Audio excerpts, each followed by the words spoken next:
Dr. Hanjina could not sleep. For 3 nights now, bad dreams had woken her. Dreams of a dark mouth that ate stars. Dreams of hands that reached for her from inside the blackness. She got up from her bed and looked at the small clock. It was only 4 a.m. ship time. Gina sighed and put on her work clothes. If she could not sleep, she would work. The halls of the ship Dauntless were quiet at this hour. Most of the 12 crew members were trying to sleep. Gina walked to her medical room where she could look at blood samples. She had taken blood from each crew member yesterday. Everyone was sick in some way. Captain Kim had headaches. Engineer Park felt like bugs were under his skin. Lee, who worked with radio signals, heard voices when no one was talking. Gina looked at the blood under her testing machine. The red cells moved in strange ways. They grouped together in shapes, then broke apart, then made new shapes. Blood should not do this. This is not normal, Gina said to herself. She took out her small voice recorder. Day 15 near the maw. Blood tests show strange cell movement. All crew members report bad dreams and seeing things that are not there. I think we should turn the ship around and go home. The maw was why they were here. It was a big black hole, in space but not like other black holes. This one did not spin. It did not pull things in. It just sat there, like a dark door waiting to be opened. The Earth science team had sent Dauntless to study the maw 3 weeks ago. Gina's door opened. Captain Kim stood there. His face was very pale, and his eyes had dark circles under them. "Dr. Han," he said, "come to the bridge now. Lee has found something." Gina followed the captain through the halls. When they reached the bridge, the big room at the front of the ship where they steered from, 5 other crew members were already there. They all looked at the main screen. On the screen was the maw, a perfect circle of nothing. "What is it?" Gina asked. "Why are we all here?" Lee Yunja, who worked with radio waves and signals, looked up from her desk. "I found a signal coming from inside the maw," she said. "Listen." She pressed a button. A soft sound came from the speakers. It was a song. An old Korean song that mothers sang to babies to make them sleep. "That's not possible," Gina said. "Who would be singing a Korean song out here in deep space?" "We don't know," Captain Kim said. "But we need to find out. I'm sending in a probe." A probe was a small robot ship. It could go places too dangerous for people. It had cameras and tools to test things. "Captain, wait," Gina said. "We should be careful. The crew is already sick. What if there's something bad inside the maw?" But Captain Kim was not listening. He told Park Sun-ho, the ship's engineer, to get the probe ready. "Launching. Probe now," Park said. He pressed a button. On the big screen, they watched the small probe fly toward the maw. It reached the edge of the blackness, then went inside. "We're getting data," Lee said, looking at her screens. "The probe is..." Her voice stopped. Her face went white. "Captain, the probe is being pulled in fast, and now the maw is pulling our ship too." Loud alarms began to ring. Red lights flashed. The ship shook hard, throwing Gina against a wall. "Full power," Captain Kim shouted. "Get us away from here." "Engines are at full power," Park yelled back. "But the maw is too strong, it's pulling us in." The ship's computer voice spoke over the noise. "Warning, ship is being pulled by unknown force. All crew to safety seats." "Warning. Everyone sit down and strap in," Captain Kim ordered. "We're going in." Gina found a seat and put on the safety belt. She held tight to the armrests as the ship shook harder and harder. Through the big front window, she saw the maw getting bigger. No, not bigger. Closer. They were being pulled into its dark mouth. The ship began to spin. Metal parts broke off. A loud crack came as one of the ship's wings hit something and broke away. "Hold on," Captain Kim shouted. Then everything went black. Gina woke up slowly. Her head hurt badly. She opened her eyes, but it was hard to see. Only small red emergency. Lights were on. Smoke filled the air, making her cough. She was still in her seat, held by the safety belt. Gina unbuckled and tried to stand. Pain shot through her left leg, but she could walk. "Captain?" she called. "Lee? Anyone?" A weak voice answered from across the bridge. "Here. I'm here." Gina moved toward the voice, stepping over broken parts of the ship. It was Lee, still at her desk. Blood ran down her face from a cut on her head. "Are you badly hurt?" Gina asked, checking Lee's eyes with a small light from her pocket. "My head hurts, but I can move," Lee said. "Where are the others?" Gina looked around. Captain Kim was in his chair, not moving. Park was on the floor nearby. Gina checked the captain first. He had a pulse, but he was knocked out. A big bump was forming on his head. Park was worse. His arm was bent in a way arms should not bend, and blood soaked his shirt. "We need to get them to the medical room," Gina said, "and find the rest of the crew." Lee tried to call the other crew members using the ship's speakers, but they did not work. The crash had broken too many systems. "We'll have to search the ship," Gina said. "But first help me move the captain and Park." Together they carried Captain Kim to the medical room. It took all their strength. Then they went back for Park. By the time they had him on a medical bed too, both women were tired and breathing hard. Gina gave the captain and Park medicine for pain, then fixed Park's broken arm as best she could. "I need to find the others," Gina said. "Stay here and watch them. Call me if they wake up." Gina left the medical room and walked through the broken ship. Many doors were stuck. Walls had cracked. In the eating area, she found Yoon Ji-ho, the ship's map expert, helping Hong Minji, who studied plants. Minji's leg was badly cut. "R.E. You the only ones here?" Gina asked as she wrapped Minji's leg with a clean cloth. "No," Ji-ho said. "Kang is in the engine room with Choi trying to fix the power. I don't know where the others are."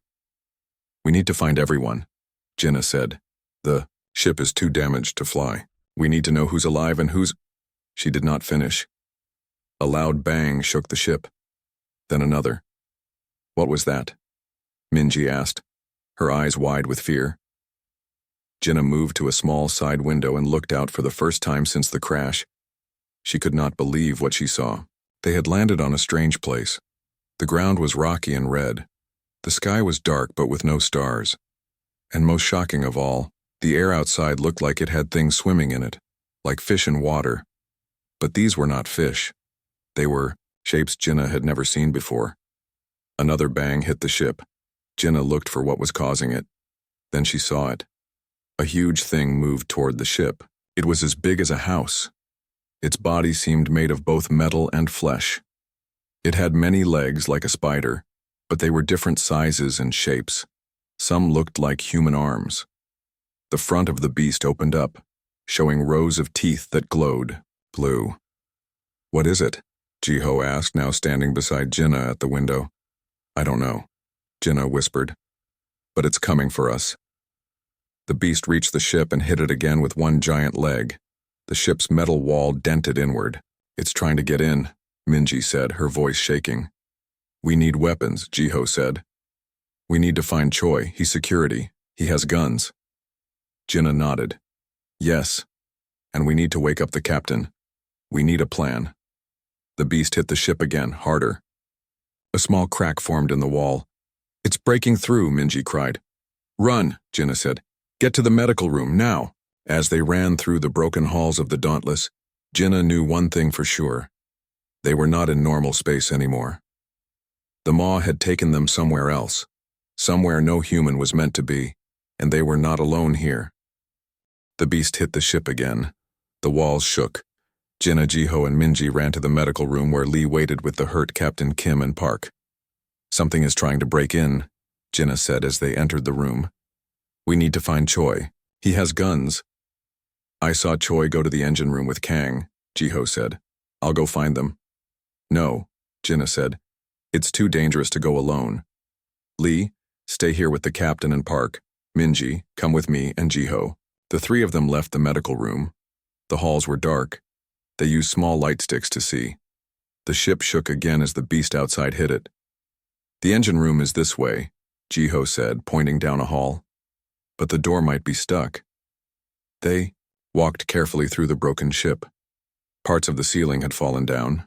Wires hung from walls. It was hard to breathe because of the smoke. When they reached the engine room door, they found it was open a little bit. Ji-ho pushed it, but it would not move more. "Choi?" Jiho called through the small opening. Kang, are you in there? There was no answer. Let's all push together, Jinna said. The three of them pushed hard on the door. Slowly, it opened enough for them to slip through one by one. The engine room was in bad shape. The big engines that made the ship fly were broken.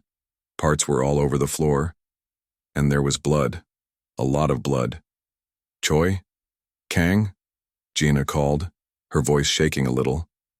They heard a noise from behind a big metal box. Gina pointed her light. There. Someone was sitting on the floor back against the wall. It was Kang Tae-woo, the young man who helped Gina in the medical room. Kang! Gina rushed to him. Are you hurt? Where's Choi? Kang looked up at her with wide, scared eyes. It took him, he whispered. The wall broke open and these arms came in. They grabbed Choi and pulled him out. Gina felt cold all over. The beast took Choi? Through the wall? Kang nodded. I hid. I was too scared to help him. Tears ran down his face. Choi screamed. For so long, then he stopped. Another bang hit the ship. This one was bigger than before. The whole room seemed to tilt. We need to get back to the others, Gina said. And we need Choi's guns. They're in the security room, Kang said. Near the bridge. Then we'll go there first, Gina decided. Can you walk?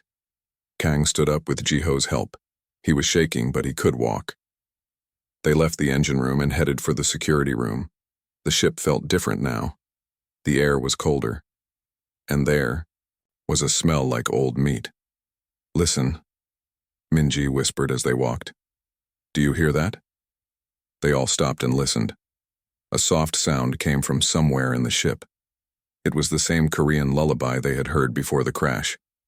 It's coming from the bridge, Jiho said. They moved faster now, worried about what they might find. The door to the bridge was half open. Jinna peeked inside. The bridge was empty, but the radio was on, playing the lullaby. Lee turned that off. Before we left, Jinna said. Someone turned it back on. Or something, Kang whispered. They walked across the bridge to the small door that led to the security room. Inside, they found guns in locked boxes on the wall.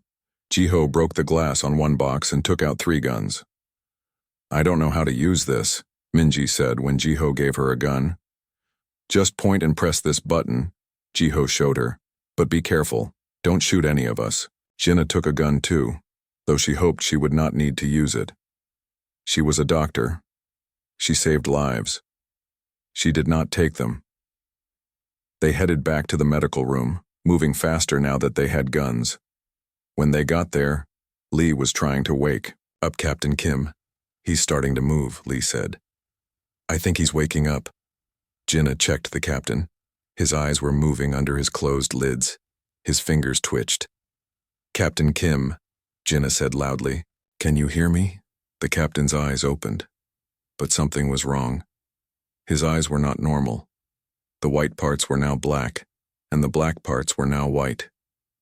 Captain? Jinna leaned closer.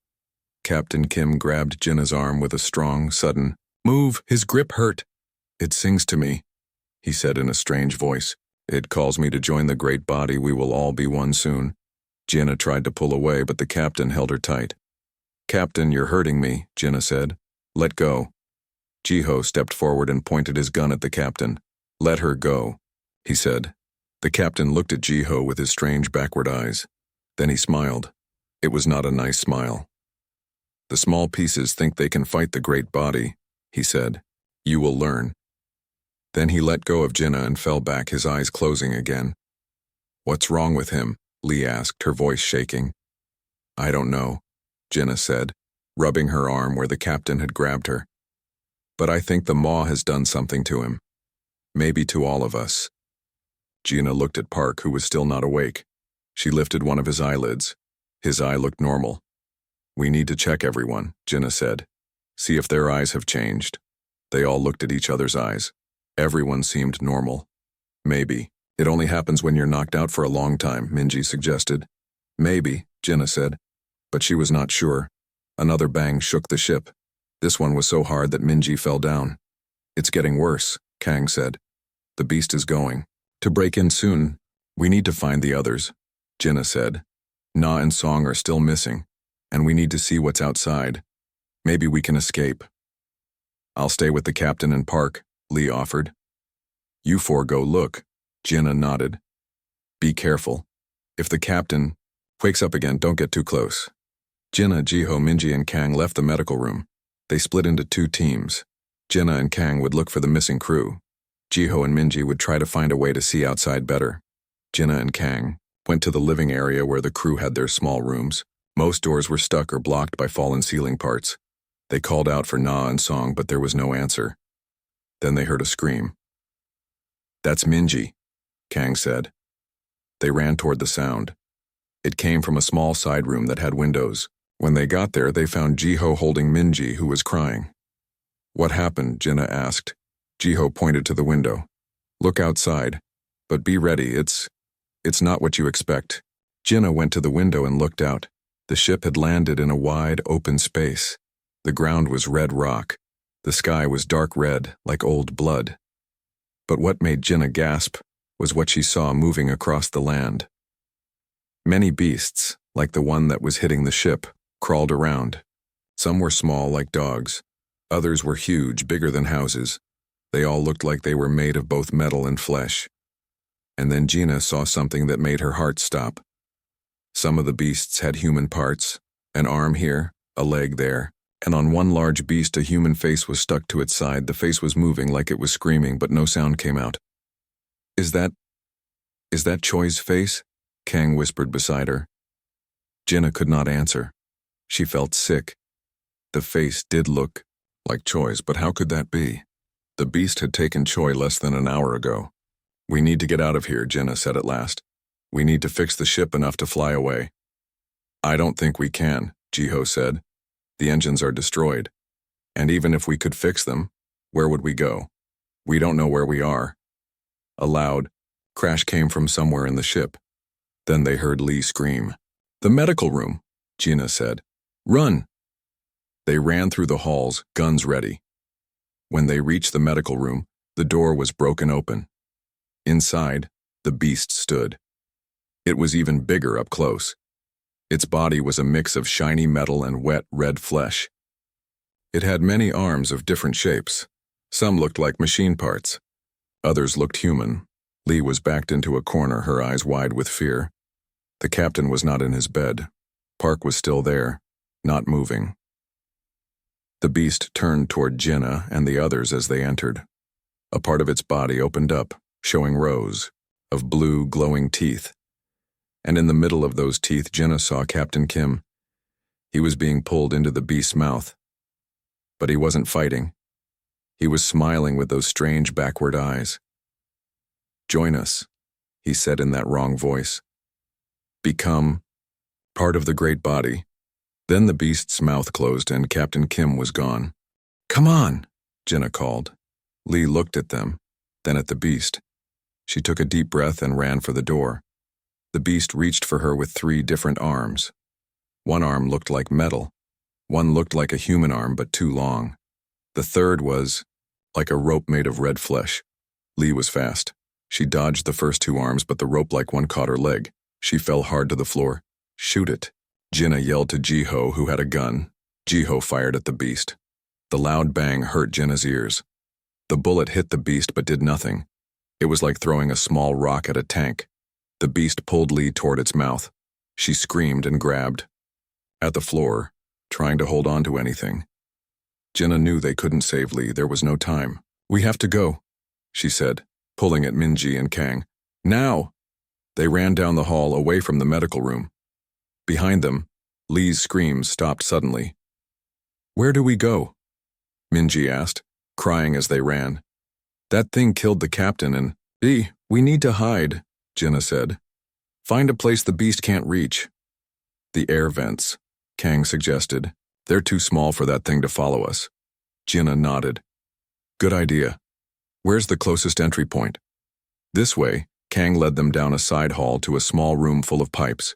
He pointed to a metal cover on the wall. There. That goes into… The air system. Jiho used his gun to hit the cover until it came loose. Behind it was a square tunnel just big enough for a person to crawl through. "I'll go first," Kang said. He climbed into the tunnel and started to crawl. Minji went next, then Jiho. Jinna looked back down the hall before she climbed in. She could hear the beast moving through the ship, breaking things as it went. The air tunnel was cold and dusty. Jinna followed the others, crawling on her hands and knees. The metal under her was hard and uncomfortable. "Where does this lead?" Jinna asked Kang, who was in front.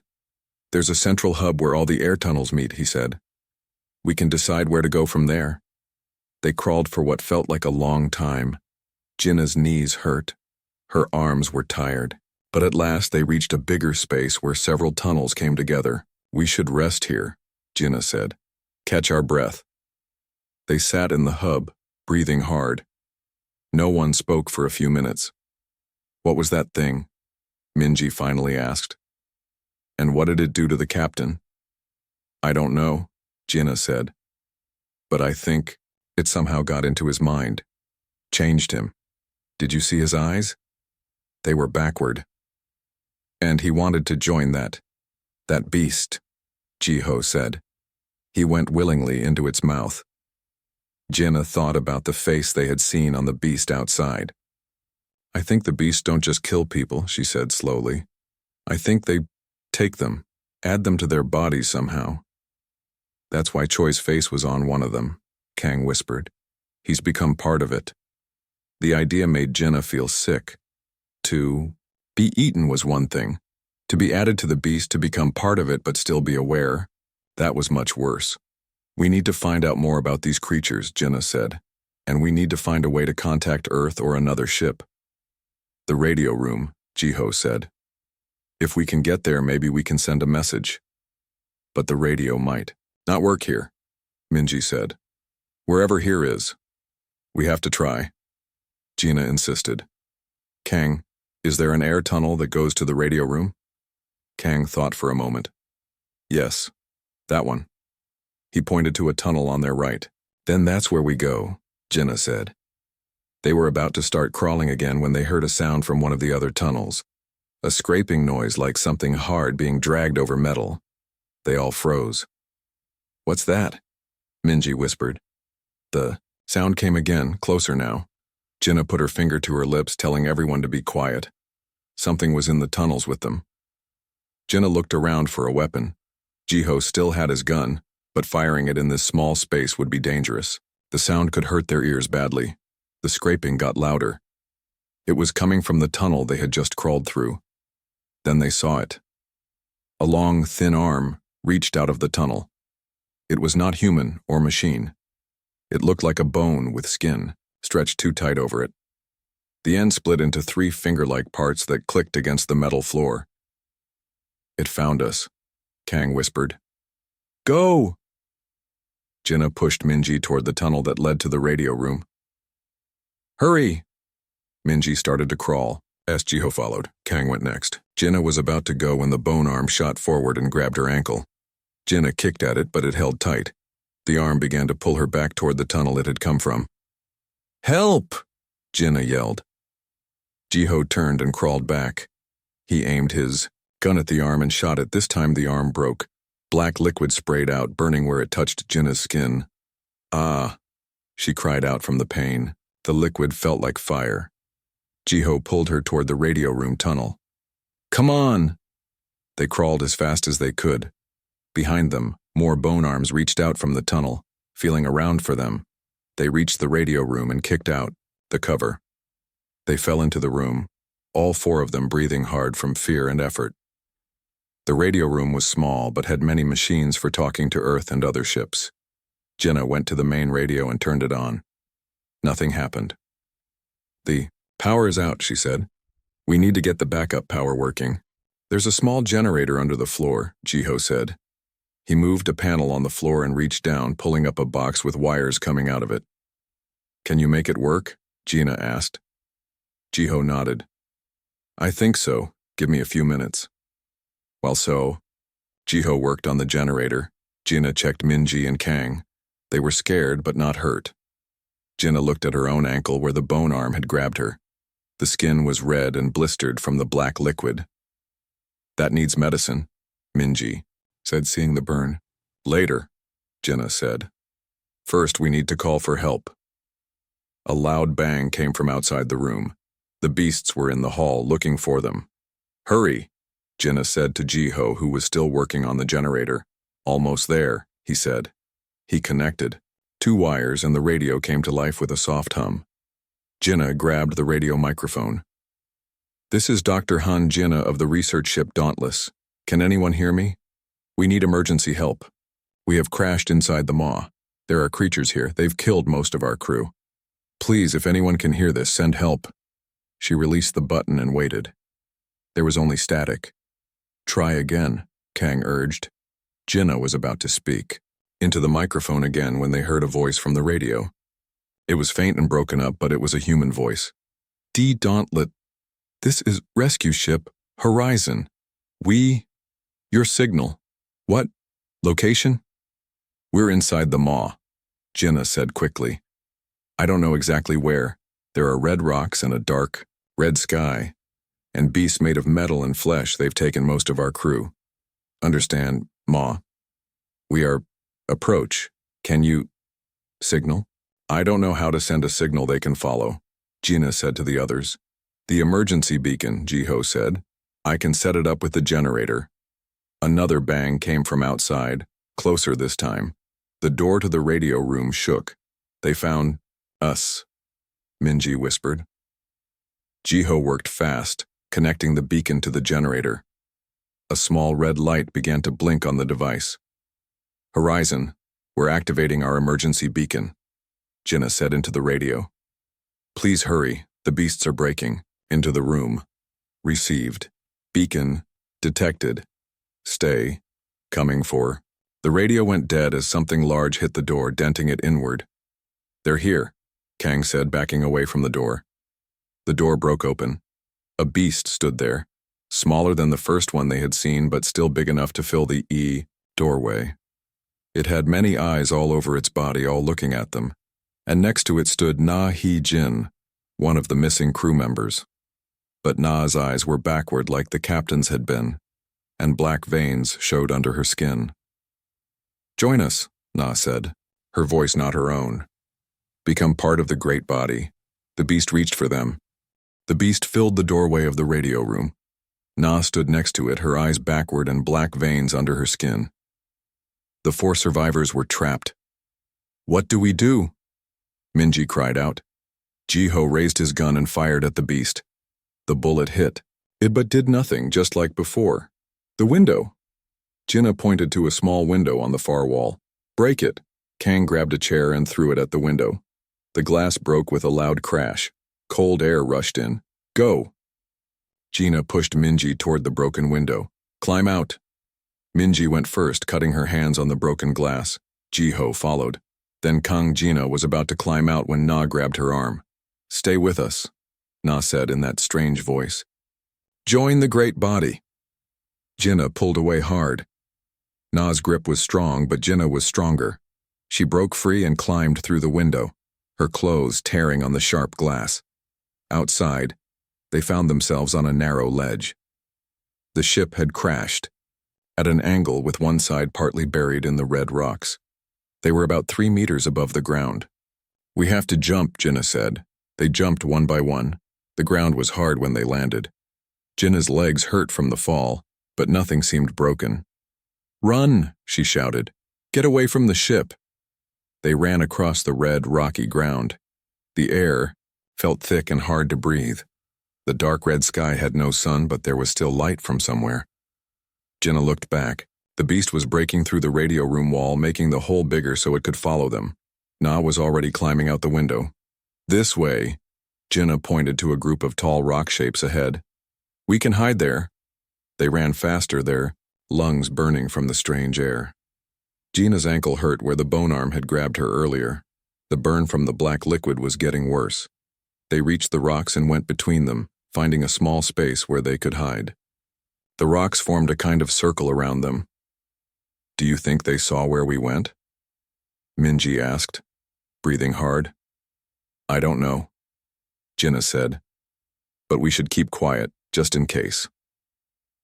They sat in silence, trying to catch their breath. Jinnah looked at her ankle. The burn was now black, with thin lines spreading up her leg like tiny rivers. That doesn't look good, Kang whispered, seeing her injury. It's fine, Jinnah lied. The burn hurt badly, but she didn't want the others to worry. Jiho was looking around at the rocks. These aren't natural, he said. Look at the shapes. They're too even. Someone made these. Jinnah looked closer at the rocks. Jiho was right. They weren't just random shapes. They had been cut and placed in a circle. In the middle of the circle where they were sitting, the ground was different. It was smooth like a floor. What is this place? Minji asked. Jinnah stood up and touched one of the rocks. It had marks on it, like writing, but not in any language she knew. I think this was built by someone, she said. Maybe the same people who made the Maw, or the people who were trapped here before us, Kang suggested. A sound made them all freeze. Something was moving outside the rock circle. They could hear a scraping noise, like the one they had heard in the air tunnels. They found us, Minji whispered. Wait, Jinnah said, looking around. There's something here, on the ground. In the center of the smooth floor was a small circle that looked different from the rest. Jinnah knelt down and touched it. It moved under her hand. It's a door, she said. Help me open it. The four of them pulled at the circle. Slowly, it moved, revealing a hole with a ladder going down into darkness. We have to go down there, Jinnah said. It's our only chance. But we don't know what's down there, Minji said, her voice shaking. The scraping sound got louder. They could see a shadow moving between the rocks. We don't have a choice, Jinnah said. I'll go first. Jinnah climbed down the ladder. It was dark below, but as she went deeper, a soft blue light began to glow from the walls. The others followed her down. At the bottom, Jinnah found herself in a large room. The walls glowed with blue light, showing strange machines and tables. It looked like a doctor's room, but the tools were not like any Jinnah had seen before. What is this place? Kang asked when he reached the bottom. I think it's some kind of doctor's room, Jinnah said. Or a lab. They heard the door above them, close with a loud bang. Someone or something had closed it. We're trapped down here now, Minji said, starting to cry again. Jinnah went to one of the tables. It had tools laid out on it. Some looked like knives. Others were strange shapes that Jinnah didn't understand. Look at this, Jiho called from across the room. He was standing in front of a wall with a large screen on it. The screen was on, showing strange symbols moving across it. Jinnah went to look. Can you understand any of it? No, Jiho said. But look at these pictures. The screen changed to show images. They saw a beast like the ones that had attacked them. Then the image changed to show the inside of the beast. It had many parts that glowed with different colors. It's showing the beast's body, Jinnah said. Like a medical scan. The screen changed again. Now it showed someone cutting into the beast with a tool. The person was removing one of the glowing parts. It's a surgery guide, Jinnah said, surprised. It's showing how to cut open the beast. Why would anyone want to do that? Minji asked. Jinnah watched as more images appeared on the screen. The person removed several glowing parts from the beast. Then the beast stopped moving. I think these glowing parts are what make the beast work, Jinnah said. If you take them out, it dies. So we could kill them? Kang asked, hope in his voice for the first time. Maybe, Jinnah said, but we would need the right tools. She looked around the room again. It was full of tools and machines. This place had been made to study the beasts, she was sure of it now. Jinnah went back to the table with the tools. She picked up one that looked like a long knife. It was light but felt very strong. We need to learn how to use these, she said, and we need to understand what we're fighting. Jinnah looked at her ankle again. The black lines had spread further up her leg. She knew whatever was in that black liquid was spreading through her body. She didn't have much time. I need to find medicine too, she said. For my leg. They searched the room, looking for anything useful. Jiho found a container with a blue liquid inside. When Jinnah put some on her ankle, the burning pain eased a. Little Kang found another room off to the side. It had large glass containers with things floating in them. When they looked closer, they saw parts of beasts in the containers. Someone had been cutting them up to study them. Whoever was here before us was studying the beasts, Jinnah said, trying to understand them. Where are they now? Minji asked. No one had an answer to that. They continued exploring the underground lab. In one room, they found beds where people had slept. In another, they found more screens with images and writing. I think people lived down here for a long time, Jiho said, hiding from the beasts. Jinnah was looking at a screen that showed a human body. The image zoomed in to show black lines running through the body, just like the ones on her leg. This is what happens when the beast's blood gets in you, she said. It changes you, makes you like Na and the captain with the backward eyes. Are you going to turn like them? Minji asked, fear in her voice. No, Jinnah said firmly. I'm going to find a way to stop it. She looked at more images on the screen. They showed someone cutting out the black lines from a person's body, a surgery to remove the beast's influence. I need to cut this out of me, Jinnah said, and I need to learn how to kill the beasts. Jinnah turned to the others. I know what we need to do now. These people left us all the information we need. We can fight back. A loud bang came from above. Something was hitting the door at the top of the ladder. They're trying to get in, Kang said. Then we need to get ready, Jinnah said. She picked up more tools from the table. I'm going to prepare for surgery, 2 kinds of surgery. One for me to get this poison out, and one for the beast when it gets in. The banging got louder. The door wouldn't hold much longer. Jinnah looked at the 3 frightened faces around her. Get ready, she said. This is going to be the fight of our lives. The banging on the door above grew louder. Dust fell from the ceiling each time something hit it. It won't hold much longer, Jiho said, his gun pointed at the ladder. Jinnah worked quickly at one of the tables. She had found a small, sharp tool that glowed blue at its tip. According to the images on the screen, this tool could cut out the black poison in her leg. Minji, I need your help, Jinnah said. I can't do this surgery on myself. Minji looked scared. I don't know how to do surgery. I'll tell you what to do, Jinnah assured her. It's our only chance. If this poison spreads through my whole body, I'll become like Na and the captain. Minji nodded, though her hands shook. Okay, tell me what to do. Jinnah lay on a table and showed Minji how to use the blue cutting tool. You need to cut along these black lines, she said. The tool will remove the poison without hurting the good tissue. Kang and Jiho gathered more tools from around the lab. They found weapons too, things that looked like guns but were different from human guns. I think these were made to fight the beasts, Kang said. He held up a gun-like object with a glowing green light on its side. A loud crash came from above. The door was breaking. Hurry, Jinnah told Minji. We don't have much time. Minji began cutting along the black lines on Jinnah's leg. The blue tool sliced easily through the skin but didn't bleed. Instead, it pulled the black poison out like it was sucking it up. Jinnah bit her lip to keep from crying out in pain. It hurt, but she knew it was necessary. You're doing great, Jinnah told Minji. Keep going. While Minji worked, Jinnah looked at more images on the screen nearby. She studied how the beasts were put together, where their weak spots were. The beasts have small glowing organs inside them, she told Kang and Jiho.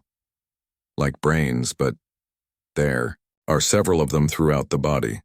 If we can remove or destroy these, the beast will die. How do we get to them? Jiho asked. The skin is too tough for bullets. These tools, Jinnah pointed to a set of larger cutting instruments. They were made to cut through beast skin, and these guns might work too. Another crash from above. The door was almost open now. Minji finished removing the black poison from Jinnah's leg. The skin closed behind the blue tool, healing instantly. I think that's all of it, Minji said. Jinnah sat up and looked at her leg. The black lines were gone. The pain was gone too. Thank you, she said to Minji. She stood up and went to the table with the larger cutting tools. Now we prepare for the beast. The four of them gathered the tools and weapons they had found. Jinnah explained what each one did, based on what she had learned from the screens. We need to work together, she said.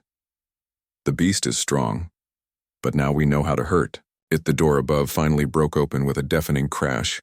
They could hear something large climbing down the ladder. Get ready, Jinnah said.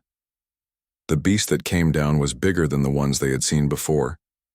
It filled the room, its body a mix of metal, flesh, and what looked like parts of the ship. It had many eyes and many arms, and attached to its side was Na. Her body halfway merged with the beast. Her eyes were fully black now. Next to her was the captain's face, and Lee's face, and others from the crew. Join us, many voices said at once from the beast. Become part of the great body. Now, Jinnah shouted. Kang and Jiho fired their new weapons. Green beams shot out, hitting the beast. Where the beams touched, the beast's skin burned away, revealing the inside. The beast roared, a sound like metal tearing. It moved toward them faster than something so big should be able to move. Jinnah ran to the side, drawing its attention. Here, she shouted. Come this way. The beast turned toward her, giving Kang and Jiho a better shot at its back. They fired, again burning away more skin. Minji had found a smaller weapon. She fired it at one of the beast's many legs. The leg froze solid, then broke off when the beast tried to move. Jinnah held the large cutting tool, waiting for her chance. When the beast came at her, she dodged to the side and swung the tool. It cut deep into the beast, revealing a glowing organ inside. There, Jinnah pointed. Shoot the glowing part. Jiho fired his weapon at the glowing organ. It burst, spraying black liquid. The beast screamed again and part of its body went limp. It's working, Kang shouted. Find the other glowing parts. They fought the beast, moving around it, cutting open its skin and destroying the glowing organs. The beast got slower with each organ they destroyed. Jinnah was focused on saving her crew. When she cut open the part where Na was attached, she tried to separate her from the beast. But Na was too far gone. Her body was now part of the beast's body. I'm sorry, Jinnah whispered as she cut out the glowing organ near Na. They had destroyed 5 of the glowing organs when a new sound came from above, a loud humming, like a ship's engines. What's that? Minji asked, looking up. The rescue ship, Jinnah realized. The horizon found us. The beast seemed to know what was happening. It moved with new energy, trying to block the door. We can't let it stop the rescue, Jinnah said. We need to finish it now. She saw one last glowing organ near the beast's center. It was bigger than the others and pulsed with bright light. There, Jinnah pointed. That's the main one. If we destroy that, it will die. Kang and Jiho fired their weapons at the beast, burning away more skin. Minji used her freezing gun on the beast's arms, stopping them from grabbing anyone. Jinnah ran forward with the cutting tool. The beast saw her coming and tried to stop her, but it was too slow now. Jinnah drove the cutting tool deep into the beast, slicing open a path to the central glowing organ. Shoot it! She yelled to Jiho. Jiho took aim and fired. The green beam hit the central organ. It swelled, glowed brighter, then burst in a flash of light. The beast made one last terrible sound, then fell silent. Its body slumped to the floor, the lights in its eyes going dark. Above them, they could hear people moving around. Voices called down. Hello? Is anyone down there? Here, Jinnah called back. We're here. Men in spacesuits climbed down the ladder. They had guns and lights. When they saw the beast, they stopped in shock. What is that thing? One of them asked. The thing that killed most of our crew, Jinnah said. The men helped Jinnah, Minji, Kang, and Jiho climb back up the ladder. Outside, a large ship had landed near the rock circle. It had Horizon written on its side. A tall man in a captain's uniform came to meet them. I'm Captain Beck of the rescue ship Horizon, he said. We got your distress call. Are you the only survivors? Yes, Jinnah said sadly. The only one still human. What happened here? Captain Beck asked, looking at the dead beast that his Men were now dragging out of the hole. Jinnah looked at the ship, at the rocks, at the dark red sky. "Something terrible," she said. "The maw is not just a hole in space. It's a trap, a prison, and these beasts are the prisoners." More men from the horizon were exploring the area. One team had gone to the crashed Dauntless.